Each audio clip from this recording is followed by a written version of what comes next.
Hi అండి, welcome to Rajahmundry vlogs. ఈ చల్లని వాతావరణంలో వేడివేడి పకోడీలు వేసుకొని టీ తాగుతూ కాఫీ తాగుతూ ఉంటే సూపర్ ఉంటుంది కదండి. Let's go. మనం పకోడీ ఎలా చేసుకోవాలో మీకు చూపిస్తాను.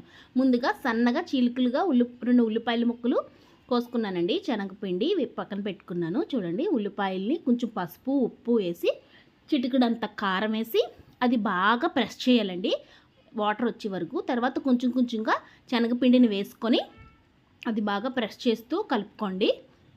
ఈ పక్కన బాండీ పెట్టుకొని ఆయిల్ హీట్ ఎక్కే వరకు అది చూడండి వేసుకోండి. ఆయిల్ పకోడీ ములిగే వరకు, ఆయిల్ హీట్ ఎక్కే వరకు అలా వేసుకోండి. చూడండి, చాలా క్రిస్పీగా టేస్టీగా చాలా బాగున్నాయండి పకోడీలు. మీరు కూడా ట్రై చేయండి ఫ్రెండ్స్.